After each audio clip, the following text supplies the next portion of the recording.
Well, hello, everyone. Welcome to Frame.io Live. My name is Sean McDaniel, and Frame.io Live is the show where creativity meets technology. So where we talk to guests, either producers, directors, editors, or anyone in the creative industry, and we share their creative process and workflows with you in this live environment. Now, we've got a lot of people in the queue already, and I love to open up the show with where is everyone chiming in from. We are broadcasting from Hollywood, California on a nice, beautiful, sunny day, and I hope that it's beautiful and sunny wherever you're at. So throw in the chat where you're coming in from. We've got a lot of folks in the queue. I'm really excited about this show because it's with one of my favorite brands, Princess Cruises. I took a cruise with them about a year or so ago, and I had such a great time. So I'm really excited to talk about these folks because it's just they do incredible work behind the scenes, and I'm super excited to talk with them. We're starting to get some comments coming in. I love it. We've got some Toronto, Canada. Scott's already in the chat asking there's some Colorado peeps. Let's see if there's Colorado folks in the audience here. We got a Paris, France. Welcome all the way on the other side. Thanks for chiming in so late in the day. Minneapolis. We've got Denver, Colorado. I love it. Wet and cold in the UK. I'm sorry about that, but I'm glad it's you're feeling good and you're joining us. We've got another Los Angeles. We've got Tampa Bay, Florida. We've got Sacramento. Let's go, Scott. And Battle Creek, Michigan. Well, I love all of these people coming in. We got Canada coming in. I love seeing where everyone's coming in from because it's really nice to have one collective environment. We're going to have these wonderful conversations and talk about creative workflows and just talk about creative work. So yeah, and let me know too, what would be a dream cruise destination for you? Let's throw that out there too, just to get some more engagement here going on. Green Bay, Appleton, Wisconsin. And we got a little wave there. Hello. Nigeria. Wow. Hello. Welcome. This is wonderful. And also, too, we've got JJ Powell in the comment section. He's furiously typing away. So if you have any questions, you may see him chime in as well. Make sure you say hello to JJ. But yeah, here we go. Dream Cruises. We got an Alaska from Scott. Scott, we know you love Alaska. I love it too. Sophie is excited for Alaska. We've got one for Antarctica. That would be a cool one. Okay, so there's a cold plunge thing they do, I think, down in Antarctica, where you can actually jump in the freezing cold water. I love it because it's like a cold plunge, but I don't know, Antarctica water, like that's like serious. That's like a whole nother level of cold. But let me know if you would do it. Throw that in the comments. Let's see if you'd be down to do it. But I do see a lot of Alaskas. So this is actually a perfect way to segue into our conversation today. So I do want to point out that a lot of you have already put in where you're from. Keep those comments coming in and be very engaging in this because we are going to be able to answer questions as we go along, but I am going to answer questions at the end as well and give us a little time for some Q&A. But throw in those questions if you have them as they come along. I do occasionally check the chat, so I love hearing from our audience. But without further ado, I'm going to go ahead and get started. So Frame.io version 4 Pro Beta was announced earlier this year. And if you all jumped onto that beta, give a little what's up, give a little hallelujah, whatever you want to say. But we did release that earlier this year. And our beta testers have been putting Frame.io to full use and showing us all the amazing things that they've been able to accomplish with this amazing new update for Frame.io. But last week at Adobe Max, and let me know if you all watched, but we're finally able to announce the GA version of Frame.io version 4 to all of our individual plans. And I would love to take a few minutes and show you a quick tour of Frame.io version 4. Let's go into a quick demo.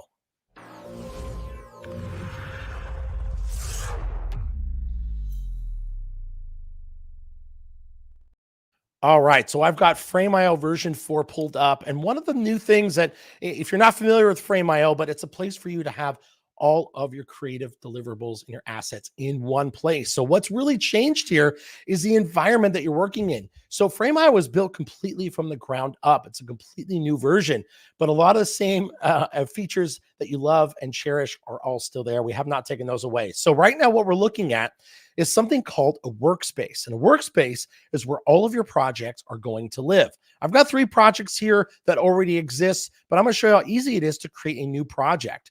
So I can start one from blank. Let's just call this new project. And I can just kind of start fresh if I want to. But what's really nice about Frame.io version 4 is that it accepts all different file types. So not only are you able to do your videos and your photos, but you can also do your graphical files, your PDF documents, your Microsoft Word, your Excel, all of your project files for all of your Adobe tools, whatever you want are all available inside of Frame. So you can just upload those very easily.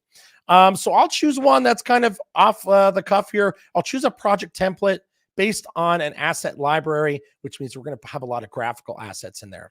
So I'm going to create a new project, and let's go into that project and show you what this looks like. So in here, we've got a folder tree on the top left-hand corner. This folder tree is very familiar with all of our different computers, so it's an easy way to adopt yourself to version 4. And as I click on a folder, whatever assets are inside of those will appear on the right-hand side. But what I'm going to do is I'm going to go to the root folder here. I'm going to go under my appearance menu, and I'm going to go ahead and choose to flatten those folders. So now I can actually see all of my assets in one place. Now, if I click on an asset, my viewer is actually available for me. So this is actually a multi-page PDF.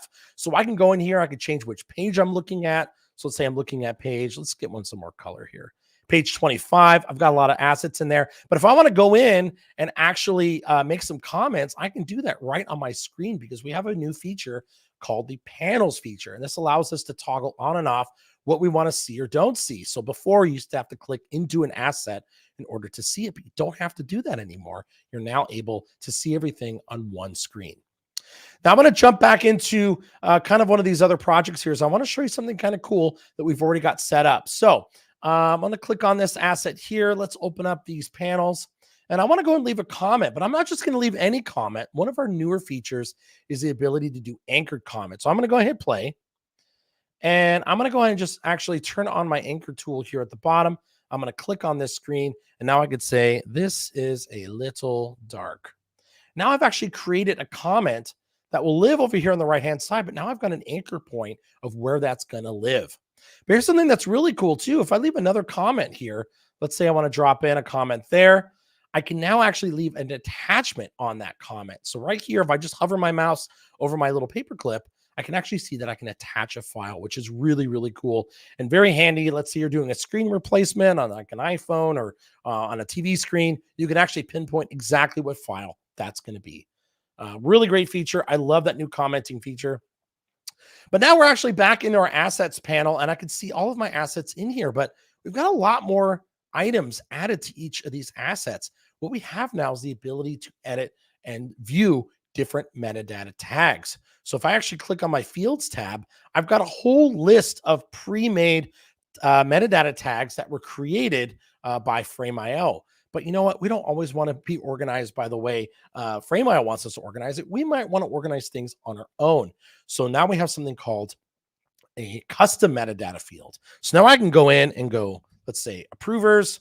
I can choose a single select. Let's just go maybe client name. Let's go client 1, maybe client 2, and let's say client 3. This is just here as an example. So now if I add those users, now I can actually just multi-select some assets here. Let's say client 1, and then let's say this is client 2, and let's say this is client 3. So now I made my tags. This is great. Now I can quickly filter and sort by any of those tags that I want to. But here's something that I really want to show you is the power of Frame.io can create something called a collection. And that's what this little box is down here. So if I actually want to categorize my different assets into different sections, I can do that. So I'm going to create a new collection, and I'm going to call this approvals. Approvals. I can't spell today. Let's just choose one of these emoji, maybe a little smiley, little cheeky face. And we'll choose all assets. And now what I'm going to do is I'm going to turn on that field that I just created. I think it was called approvers. Apparently I've done this before. And I'm going to choose group. And what I'm going to do is I'm going to group these approvers into the different sections. So now I've grouped them by approvers. So now I've got client 1, client 2, client 3, and everything is nice and organized. So now you can see where you can apply this to anything. Let's say you're on a film shoot and you want to organize things by shoot day. You can do that. Let's say you're on a different photo shoot, or you have different brand deliverables. Let's say you've got assets that need to go to Instagram, TikTok, and Facebook, wherever they need to go. Facebook. Holy moly. But wherever they need to go, you can easily divide them up using collections. It's basically a dynamic bucket. So if you change any of the assets that are inside of your library, let's say, for instance, down here, if I want to change one of these to client 2, it automatically and dynamically updates as I go along without affecting the folder tree that I have up here. So collections are a really, really great way to see and organize your assets with metadata. And the last thing I want to show you all is the ability to customize your shares.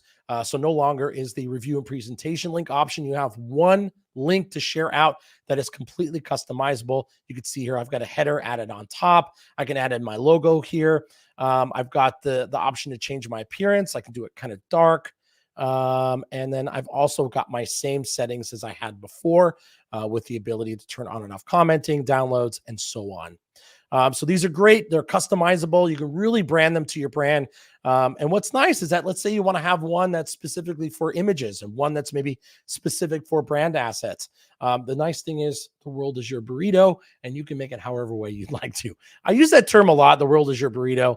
But who doesn't like a burrito? I like burritos. So, but yeah, so that is a quick look at version 4. If any questions that you have, please pop those in. But if you have any more questions on that, visit our website, Frame.io. But let's jump into the next thing, because I actually want to show a couple other little things here. So I'm going to close out my screen. Beautiful.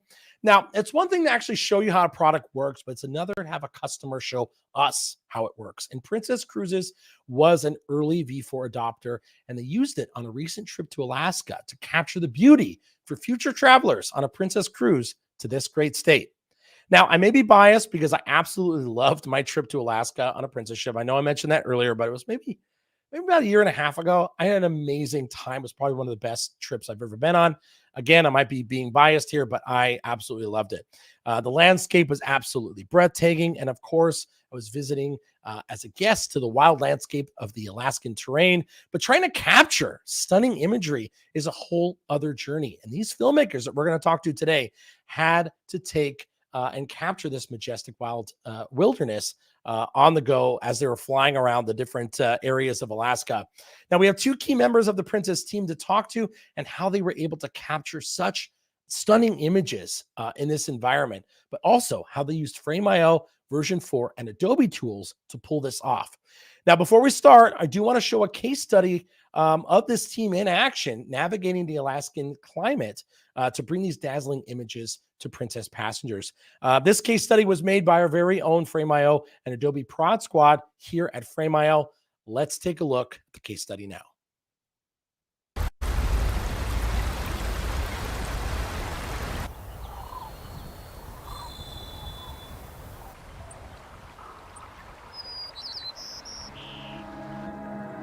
And cut. Let's move on. Moving locations. Let's motivate all gear. We leave this place cleaner than we found it.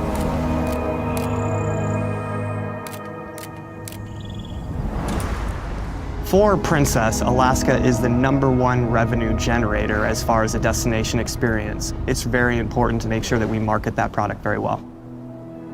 I can already see it from here. We need to be up there. We have a track record of going into very remote environments with very small teams and delivering high return on investment. That's why we get those calls. Cut, it's a beautiful take. I aspire to be a world-class teammate, and my journey with Frame.io has run in parallel with that.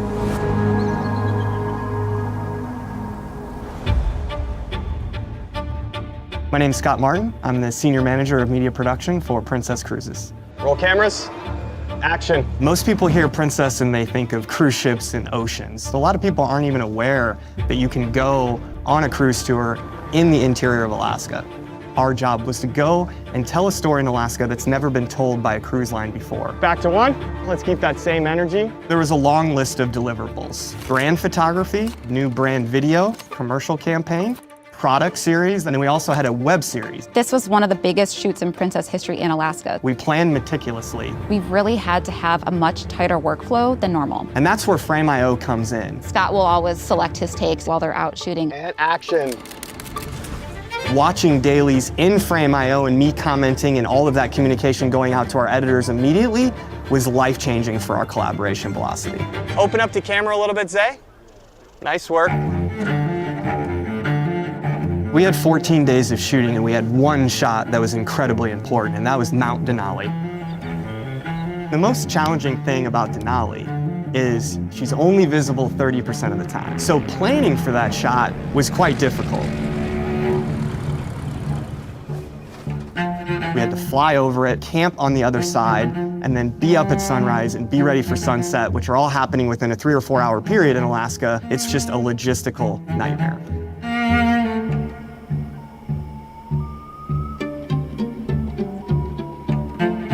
The first time that I saw Denali at mile 62, my jaw literally hit the floor. All 4 in frame, please. That moment is something that I always wanted to document. With Denali in the background. And she delivered for us, because Alaska always does. Action!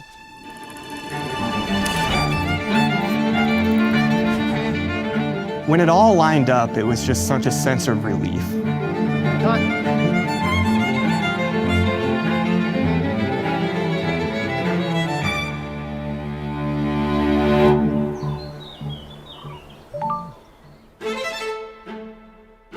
Scott got back from Camp Denali and immediately got an email. I know Kristen is on site. What are the odds of having the AK Select Reel ready by 7/26? It was day 13 of a 14-day shoot, and the Princess executives were having a meeting, and they wanted a B-roll selects reel basically within 36 hours after the shoot. So I reacted like any veteran director would, with panic. What I need to do here is I need to go into frame and then make a lot more comments. So I think the speed is critical here.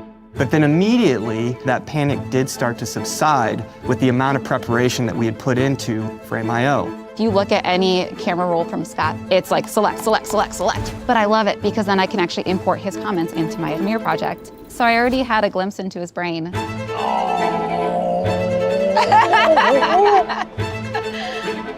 With Frame.io, we were able to communicate at speeds that we have never been able to communicate at. So we were able to turn that edit around within 24 hours after wrapping. So this is a direct quote from stakeholders after watching the video. The reaction was many hearts, some tears, and wow. We've created a record volume of work at an extremely high level and have provided previews at record speed.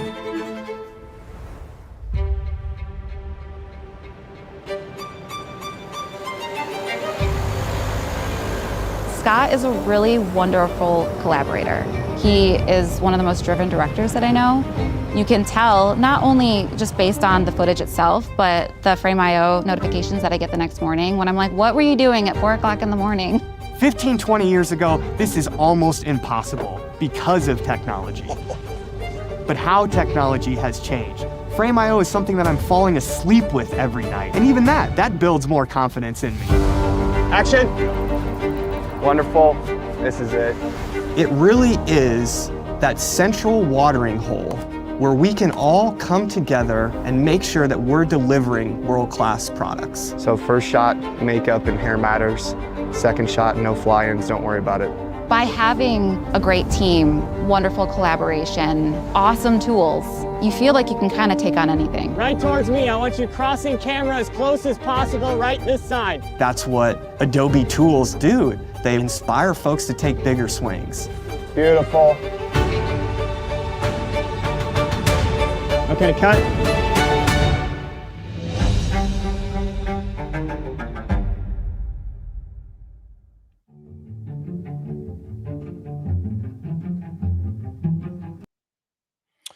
All right. That's amazing. Every time I watch that video, I get goosebumps, and I can't tell you enough how great that that video came out. So great job, Prod Squad.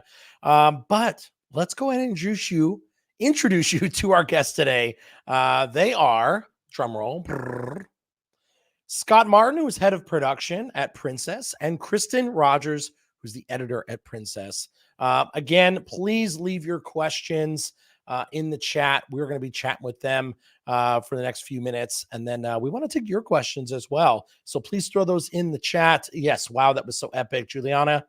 Yeah, I agree. So let's go ahead and start our discussion.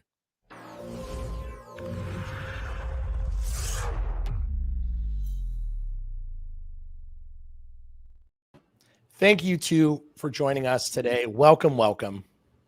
Thank you. Thanks for having us. Thanks for having us, Sean. Of course. So I want to hear, I mean, I know the audience wants to hear, but I want to hear about your amazing careers and how you're able to capture all this amazing content. So I would love to have both of you introduce yourselves to the audience. So exactly what you do for Princess and a little background about yourselves. Take it away, Kristen. I was going to say, you go first. No, you take it away. My name is Kristen Rogers. I'm an editor. I have been editing for, gosh, I don't even know. It's been like 25 years, which sounds crazy, but I started when I was 13. And yeah, I started working with Princess 6 years ago. And then I also, I love cutting. I do a lot of documentaries in terms of like with Princess. So like the Pursuit series is all documentary style. And then that's my favorite style to cut, but I also do narrative stuff. And yeah, I just love creating. So Amazing. Scott? Yeah, so my name's Scott David Martin. My parents thought it would be a good idea to give me 3 first names, so I guess I'm owning that. Today, you know, my dream is being a world-class collaborator, right? And that dream is kind of running in parallel with Frame.io. I'm an executive producer and director, and I also am the senior manager over at Princess Cruises running their production shop. So extremely blessed and extremely grateful to be a creative, and also extremely grateful to be a creative in the travel space. Love it. The first question I'm going to throw out, let's just start getting into it. What do you think is important with the director and editor relationship? Kristen, I think it's like, yeah, it's hard. I think communication is the most important thing. It's just very important. Being able from pre-production to production to post-production. So we actually use Frame in all 3 of those. Mm-hmm. And it's very important. So as an editor though, how do you like getting feedback? You know, like, are there specific kind of notes? Do you like to kind of go into a hole and just kind of work and then present it back? Or do you like to collaborate as you go along? Yeah. I like both. I mean, it depends on the time constraint. So sometimes we get really quick turnaround projects. And so it's amazing to be able to work with Scott, like on a live call, but Frame.io is like, I'm not just trying to like, oh, Frame.io, because we're doing this for Frame.io. It really has been a huge tool. And like, it's very much helped us, especially in Alaska, which I'm sure we'll get into. But being able to have his live feedback in comments, I don't know how many people that are on here or viewing this that used to work in the space of like getting emails with like loads of comments and having to copy and paste into documents. That's how I used to work. And so it's just really quickened up the communication. And so Scott as a director, it's like, a lot of times when he can leave comments in what he loves, like in different shots and stuff like that, I get notifications and then I can view them, bring them into my timeline. And I can basically literally see into his brain. I know I said that in the thing, but I can literally see into his brain without having to actually talk to him. But then if we have a faster turnaround, then we can jump on calls and meet up and screen share. So. Yeah, I think I'd like to jump on that too, right? Because communication is central to the relationship that Kristen and I have, right? It's paramount, and it's why Frame.io is helping us so much. And I think on top of that, you know, when we think about the editor and director relationship, I think one thing that needs to be noted is that I, myself as a director, have a tremendous amount of admiration, trust, and respect for Kristen as an editor, right? And I'm 100% committed to like respecting her vision. And I think that's why our relationship has this kind of hockey stick level growth, right? Yeah. Because I really hired Kristen for her instincts and her taste, right? And I try to lean into that as much as possible. And Frame.io gives us the ability to collaborate at speeds that we never thought were possible. So I think, you know, the director and editor relationship needs to have a foundation. And then once you have Frame.io, a tool that can help elevate that foundation, I think it's pretty special. Absolutely. So I always like to ask, I mean, how do you commit to an idea or fight for a creative decision if the other is maybe not responding or not seeing that vision? How do you overcome those obstacles? Obviously, you guys work really well together, but you know, there's going to be times where you're not always going to agree. So what's kind of a common practice you use to get through that? Yeah, Kristen, you want me to take this one first? You can go that, yeah. Okay, yeah. Sean, I don't think we fight for ideas, right? I think we explore them, right? Yeah. It's because you have that foundation of trust. And keep me honest here, Kristen, something I say a lot is, let's explore this, right? Mm-hmm. And honestly, if Kristen isn't seeing the vision, Sean, I take accountability for that as a director, right? That's on me, not on her as an editor, right? So if she is not seeing it, that's almost like a challenge for myself as a director to get better. And, we're going to disagree at times, right? But is she willing to explore? Always, right? And am I wrong sometimes? More often than I like to admit, right? So I think that the best way to elevate any editor's work and yourself as a director is have that respect and trust, and then maybe play patient as a director and let the editor play doctor, right? I try not to say to Kristen, hey, my elbow hurts, give me the elbow pill, right? I'll let the doctor or editor diagnose that problem and say, hey, my elbow hurts, but I don't provide the diagnosis and prescription. I'll let her, the expert, diagnose that. And oftentimes, Sean, she might say to me, hey, your shoulder's the problem. Let's fix that and your elbow's going to feel better. So I think that's why we have such a strong relationship, is it truly is collaborative. It's not so hierarchical where it's director, editor. And I think that's where a lot of directors might miss, right? Is believing and leaning into that hierarchy instead of leaning into the collaboration aspect of it. Yeah. I also love, I love everything that you just said. That was perfectly said. And then also with like working as a team and working as collaborators, I always like to explore whatever anybody brings to me. So if somebody has an idea and they're like, I want to see this, I would never say no. Like, even if I don't think it's going to work, I want to show them why it may or may not work. And sometimes what I think won't work actually does work. So I would never just like shoot somebody down. A lot of times what I'll also do is I'll create alt versions. So it's like, okay, yeah, we can totally do what you want to do, but let's also create an alt version with this and just see which one plays better and test both. But it's all about the collaboration. So yeah, I love that. The A/B testing, I think, is something that happens a lot. And again, that's something that Frame.io makes super easy now, right? It used to be like, hey, send 2 links and watch them side by side on different computers. And now to a stakeholder, to a client, to a DP, to a director, to a producer, to an editor, that content velocity or that collaboration velocity is so fast because you're able to see it. And we're such visual people. We're all visual people in this medium. The easier it is for us to see things, the better decisions we're going to make, right? Something I'm always saying is I'm searching for better ways of seeing, right? And Frame.io helps us see better. It's wild. So I do want to take a step back, though. How did you both get involved with Princess Cruises? How did this kind of start for each one of you? do you want to go first or want me to? Go ahead, Kristen. Take it away. Scott found me and I am so grateful for it. We had put a video out. So we do a lot of documentary style stuff. My husband's also a filmmaker, and we had put a documentary out on Vimeo called Glacier Exit, and Scott saw it. And then Jesse, who's one of our amazing producers, Scott showed it to him and they're like, we got to find that editor. I guess this is what I've been told happened. Who knows? Maybe they were like, yeah, she's okay. But they found me and then brought me in, and I've been with them ever since, which is like 2018, I think. So, and I love my job with them. So very grateful. That story is 100% factual, right? It's finding your future collaborators on the internet, right?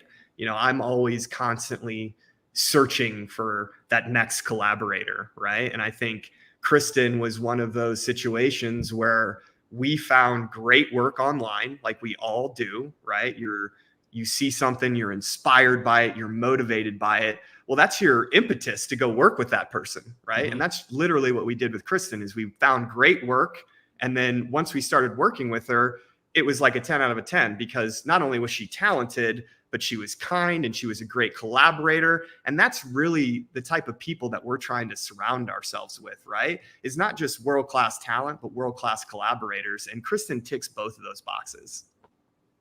I love it. It's very sweet. So what do you create this content for? I assume it's for the travelers that are heading to Alaska, and you know, obviously want to capture the beauty of the Alaskan landscape. But where does this actually live when you're done with that? And why is it very centered on Alaska? Yeah, I can take that one, Kristen. So the travel biz really trades on 3 things, Sean. It's word of mouth, right? It's the relationships with travel partners. And then number 3, captivating storytelling, right? And that's where we all come in. We're all on this call right now, or hopefully, because we want to be captivating to storytellers, right? Totally. So the reason for Alaska is truly because the Princess situation was, they've always been number 1 in Alaska for decades. but the content really lagged the market position. So it was our job to go there and really tell a story that's never been told because they are number one in Alaska. Interesting.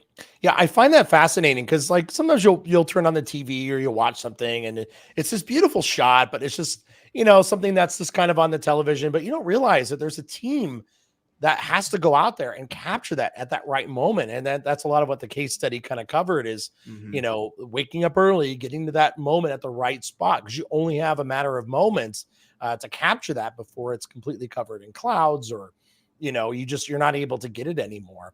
Now I feel like both of you are filmmakers at heart. So did you ever think that your filmmaking journeys would bring you to a large corporation like Princess? I've got something for this, but Kristen, you take it. I want to hear your answer to this. I mean, I've worked with corporations. So I've always worked in like commercials and with corporations, basically since I got out of film school, doing editing. But then I always do like my indie filmmaking on the side. But then, yeah, I love travel. So like before, when I would work on commercials, it would be for like Budweiser or Coors Light, like whatever, like, different stuff that I wasn't necessarily always like, woohoo. But with travel, like Scott literally found my work in a travel video that we had done. And so it's just like, it makes my heart sing that every day I get to work on travel videos and for a travel company. So I love my job at Princess. And I think that it's okay to be a filmmaker and to be a creator and then to also, work on corporate work to be able to, for me, it's like I literally do that so that I can fund my indie side projects, Yeah. So they kind of go hand in hand. So. Yeah, that's a great answer. And, Princess is a very large organization, Sean, but the number one lesson that I've learned directing for this organization is the world is a pretty small place, right? Like we're all infinitely more connected than we think we are. And when I travel with Princess and for work, I'm truly getting closer to my soul every day, right? And I think finding our souls is not something we commonly talk about when working for a large organization. But my filmmaking journey will kind of forever be in service of that, being a journey to my soul and to other creative souls, because the more I'm around those folks, the more my journey is inspired to move forward as well. So I think, the large organization, you're in service to that organization, but what is that organization trying to serve? Well, we're trying to, from a Princess standpoint, we're trying to create meaningful experiences and have meaningful connections, right? And that's something that I want to do every day in my life. So I would love to jump into V4 a little bit and see how that came to play in your project. So what was your relationship like with Frame.io before getting started with V4 specifically? Yeah, I guess I'll take that one, Kristen. I like to say that we're Frame.io OGs, Sean, right? We've been around for a long time, even before the Adobe acquisition. And we really made some big bets in Frame.io in the early versions, hoping that V4 would become what it is today, right? And I think the previous versions for us, Sean, is really kind of the setup for our roadmap for remote collaboration. We've really been trying to figure that out for a long time. And I think V4 is really where we're going to start our journey to world-class collaboration, because now I feel like I have a software that's working at the speed of my imagination. Kristen, I know you mentioned you worked with it a little bit before. Yeah, no, I it's interesting because it's like I have before Frame, and then I have Frame V3, and then I have Frame V4. And the biggest thing for me in V3 and like starting to use that was that, like we've been talking about, is we have a lot, like communication is key. Communicating in V3 was great. but we still used Microsoft Teams and email and things like that. Let's say we had to like attach a drone shot. What are you thinking, Scott? I want this shot. Here's what it looks like. Or, like I want the VFX to go here. But now in V4, you can like circle things, attach things. And so I feel like when we were using V3, we used other like ways of communicating a lot more. But now that we have V4 and now that we can react and attach and do more within the communication within Frame itself, I feel like that's actually been a huge help. So I feel like we communicate on other platforms less and in Frame more, if that makes sense. Yeah, I agree with that too, right? Because I like to call Frame.io my post-production headset, right? When I'm chatting with my DP on set, even if we're right next to each other, physically next to each other, we still have a headset on. So if I walk 5 feet away from Joe Simon, our DP, I'm still in constant communication with him. And that level of collaboration is the type of collaboration that I like to have, right? Because I believe that great creativity is great iteration. And that is another thing that we're seeing in Frame, is the speed of that iteration, right, is continuing to fuel more creative momentum. So I think what we're seeing here is just, it's about how you collaborate with people, right? And how that speed can impact your own momentum, right? I think in creativity, one thing we always have to remind ourselves is that inspiration is a spark, but momentum is fire, right? And I think that's another thing that Frame creates inside of our organization, is tremendous creative momentum, because we are making so much every day that our creative tool and our creative axe is constantly being sharpened. Yeah. So with working with Princess, what's that creative collaboration like? And do you communicate with Princess through Frame.io as well? Like, are they receptive of this tool? Yeah. Yeah. We send Yeah, links out. Go ahead, Kristen. Go ahead. Oh, go ahead. Yeah, I was just going to say that actually Kristen and I were talking about this before the call, and I think it's one thing that's beautiful about Frame.io, right? Is in a large organization, you can have a lot of stakeholders and a lot of clients and a lot of opinions, right? And that's okay, because every opinion needs to be heard, but that doesn't mean that every note needs to be executed, right? So again, if we're centralizing our creative teams, we're also centralizing our stakeholders inside Frame.io. So if there is some conflicting notes, instead of that being moved to email or to Teams or to WhatsApp or to text, and really taking away the time spent on what we're trying to do, it centralizes those comments. So if two stakeholders do have conflicting opinions, they can actually work that out in the comments instead of Kristen or myself even looking at those comments. So I think that's another thing, is it becomes this true watering hole for not only the creative side of the business, but the client side of the business as well. Yeah. Mm-hmm. So before I jump into my next question, I do want to let everyone know in the chat that yes, this session will be recorded, and we do have your questions getting queued up. So keep them coming through. We're going to start Q&A here shortly, but we've got about 7 lined up right now. So I want to get through these questions with them and then jump over to that, because we're getting close on time, folks, but keep them coming. We love the questions. Again, jumping back over to V4, what do you think fundamentally changed with your workflow once you got your hands on V4? Like, what really started getting the wheels turning? Do you want me to go on first in this one? Yeah, go ahead, Kristen. Okay. So communication, I know we keep saying that, but that's been like my number one thing with this. Metadata has been huge. I use metadata in all of my Premiere products. So Scott shoots multiple frame rates. He shoots anything from 23.98 all the way up to like 240.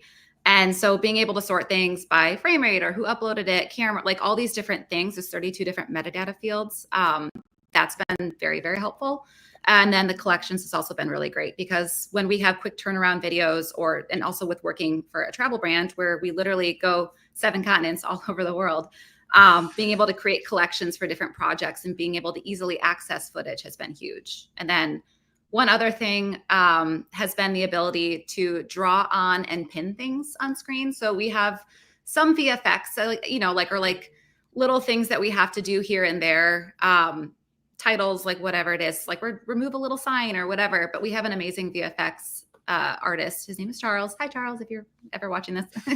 Hi, Charles. He's great.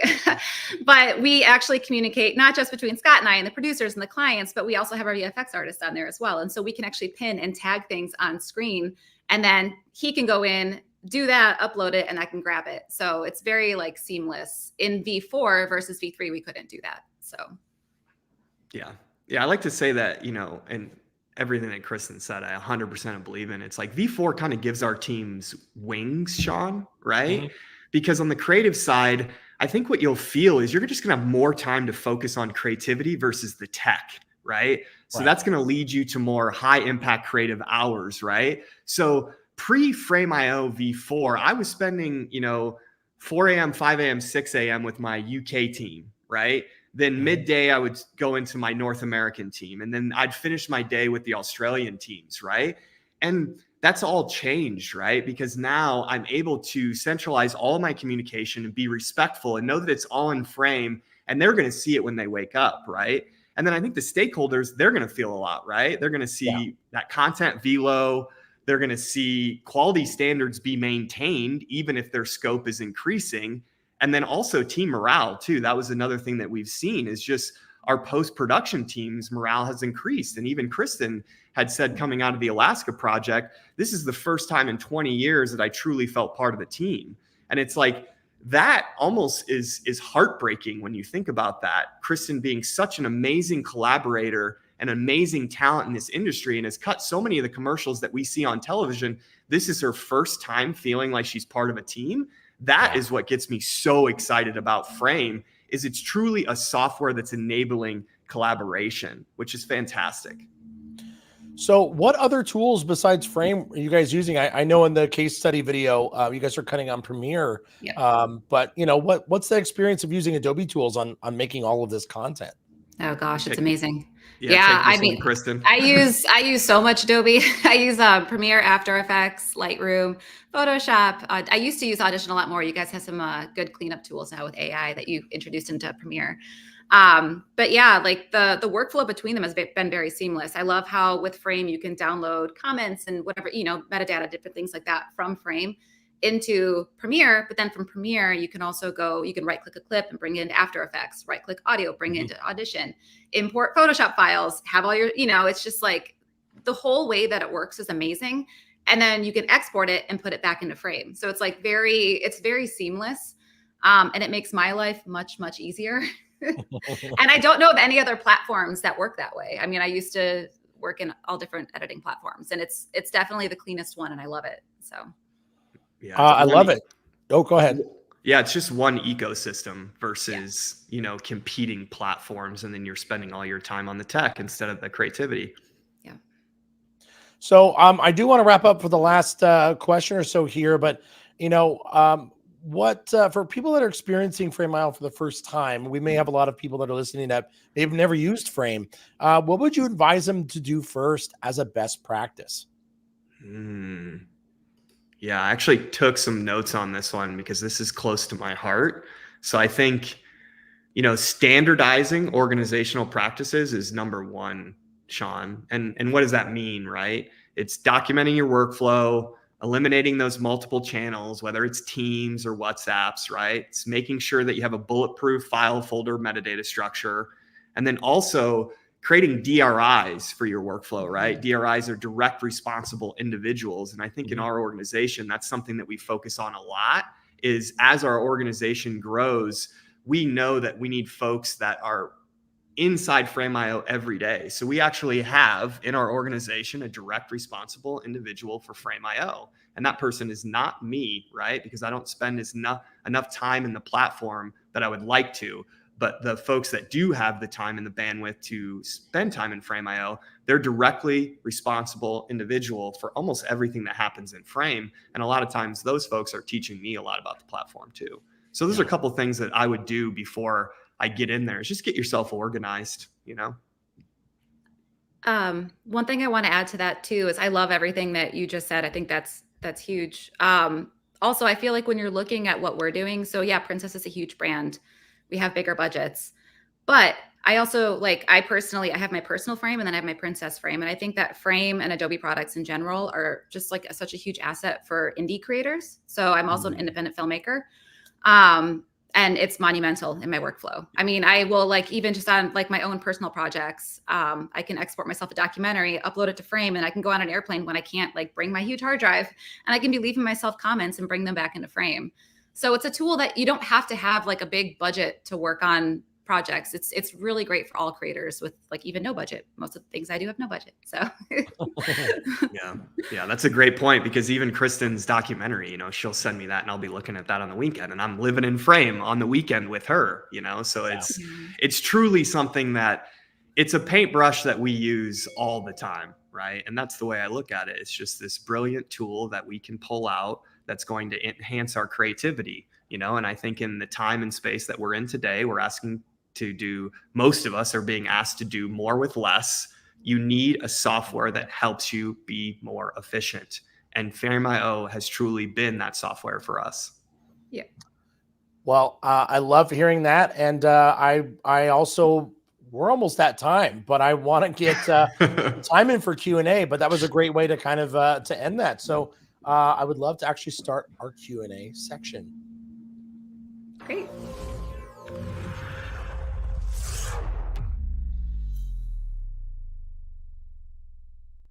All right, so we're officially in Q&A now. It only can go by the transitions. Once we do the transition, then we're in that section.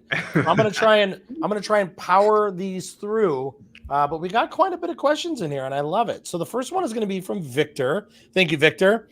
What an amazing turnaround time! How long did it take to upload the high resolution files from the cameras, and how big was the average file size? That's a great question. Kristen, do you want to take that, or do you want me to jump on the limited can jump on knowledge that. I have? Yeah, Oh, I think okay. maybe you know better here, Kristen. So maybe you take this one. Well, so with regards, are you talking about uploading like the high resolution camera files to Frame? I'm just trying to clarify. Well, maybe Like a good camera to look. cloud, or what's the?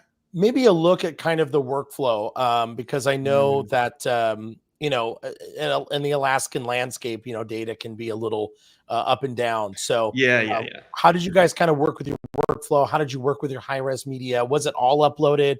Were you just uploading maybe your edits? Maybe talking on that. I can take that, because I think going to Alaska, one of the big questions we wanted to answer was, could we run a camera to cloud workflow for the entire production, which in this situation we could not, right? But we still used camera to cloud when it was effective for us, right? So as far as how long did the files take, it really depends on how that file was captured, right? Because a lot of our files were B-roll clips that might only been 15 seconds, but then we also had A-roll clips that were 30 minutes long, right? So for us, it was truly just bandwidth, right?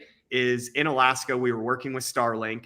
So whatever Starlink could give us, right, whether it was 15 megabits upload, that's what we would get, right? So I think to answer your question, Victor, which I think is a great question, right, is it's truly what is your bandwidth in that location? And that's how you're going to kind of engineer how long it will take to upload those files, because depending on where we were in Alaska, sometimes it was very fast, sometimes it was very slow. Just depends on the bandwidth.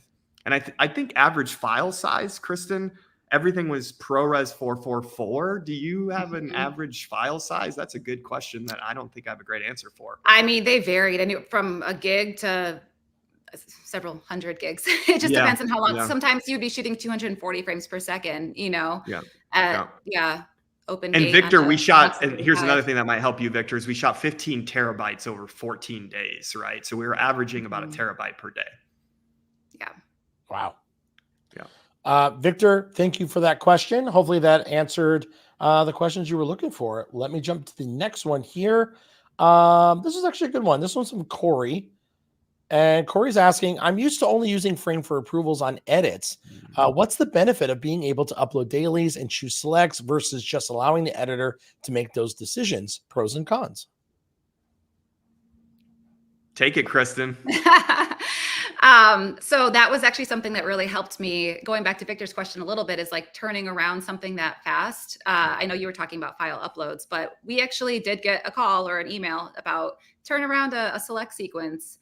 We basically delivered a select sequence of the entire shoot. They wrapped filming on a Friday, and we had it to them with less than 24 hours later, like a full select sequence, color corrected, ready to go to the president of the company.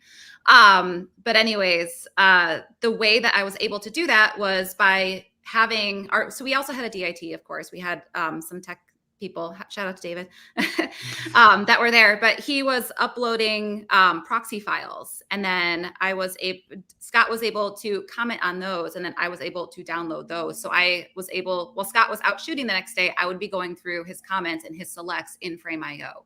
So if you're shooting in that way, that like in terms of like still on production and trying to turn around a product quickly, it's extremely helpful. Now, if you wrap a project and you have an editor and you're like, why should I use Frame.io?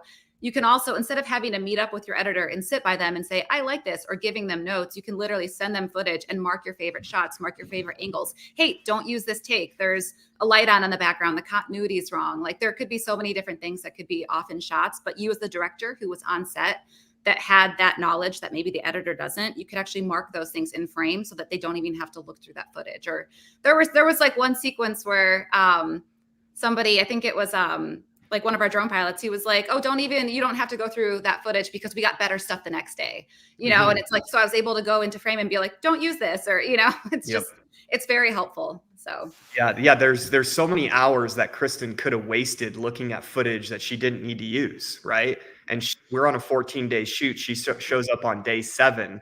We're going to deliver something 7 days later. Not only is she trying to consume the previous 7 days, she's also trying to consume what we're shooting that day, right? So if my ability to communicate with her and be like, don't watch those 3 hours is critical, right? If you have months to put this stuff together, no big deal. But if you're talking like you're going to deliver something quickly, those minutes and seconds become critical to your collaboration velocity. I love it. Thank you for that question, Corey. Jamming right along here. This one's actually a really good one, and I think this is really useful for a lot of folks in the audience. What is your best recommendation for onboarding new team members to Frame.io? I'll take that. I think it's show, don't tell, right?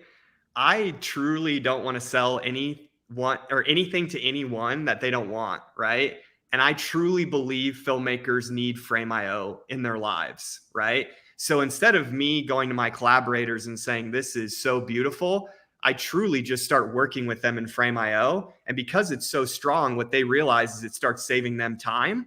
And if we can show somebody a tool that makes their lives easier, we don't need to get them excited, right? It's self-inflicted excitement, Nobody needs to tell me to get excited about Frame.io because Frame.io is increasing my time throughout the day. So I think that is kind of the best recommendation, is just put it in their hands, right? Let them use it as quickly as possible. And screen share too is something that I do. I teach a lot of, in the past, I've taught a lot of people how to edit even in like Premiere. And sharing my screen and going through my favorite features, or, what I mean? Like showing them how something works, doesn't. Here's how you can cut time and save time is very helpful. Yeah. So, All right. We've got 2 more questions left. If there's any new ones that come in, I don't know if we're going to have time to get it, but let's see if we can do it real fast. This one is, it might sound silly, and it's not silly. It's a great question. What's your favorite feature on Frame? Take it, Kristen. That's a great question. I have too many. Oh gosh. Me too. I have 2. On the spot. I think. Go ahead. I'll go if you don't have your answer ready, Kristen. What do you think? Okay. Yeah, go ahead. I'll go. Yeah, mine's definitely metadata, right? Like customizable metadata is what is driving all of this, right? And then to put even cherry on top of that, it's collections. Those are the 2 features that really we kind of banked on Frame.io having this in the future. Even when we were in V2, we're like, hey, metadata is going to come. So we're going to continue to commit to this software. So when it does go to the version that we want, we're ready for it, right? Because for me, the jump from V3 to V4 was more like a jump from V3 to V9, right? And that's what got us really excited about it, with the metadata and the collection. So those are the 2 things that I think I'm really loving right now. I think those 2 are huge. And then also going back to communication and the way that not just like, how you make a comment, but also how the comments, I can bring them into Premiere so that when I bring in a clip, I can see all my markers. That is like hugely helpful as an editor, because it's almost like you're logging your footage, especially if you're doing documentary style or something that you don't have like script notes for. You can literally just bring it in and be like, okay, select, and then it's right there. So yeah. And if you're doing hundreds of videos, right? Like Kristen and I are doing video production at scale, right? We're making broadcast commercials, but we're also making hundreds of videos, right? And to be able to do that, you really need to track the work. Who's delivering it? When's it going to be delivered? And in V3, as much as I loved V3, it did not map the way that we think about the post-production process, where V4 truly does. And you can tag people, and that truly gives you more speed, again, because you don't have to do things manual. Things are tagged. And again, like Kristen was talking earlier, like she's out in Michigan today, our photo retouchers in the UK, like I might not talk to them today at all in person, but there's going to be tons of communication happening in Frame.io. Well, I really appreciate both of you jumping on. Unfortunately, we are at the end of our scheduled time, but I want to thank you both so much for joining in. I want to thank our audience for joining in.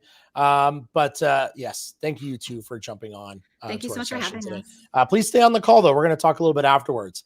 Now, folks, for those of you that registered, make sure you check your emails because we are offering a 30-day trial code for Frame.io for joining this session today. But to learn more about Frame.io, head to the Frame.io live page, frame.io/live, and sign up for ongoing sessions. We have one tomorrow that's going to go over V4. So check back often as we do update our schedule. Please also follow us on Instagram, frame_io, and our blog.frame.io. Thank you again for joining us and have a great day. This is Frame.io Live, everyone. We'll see you later. Bye-bye.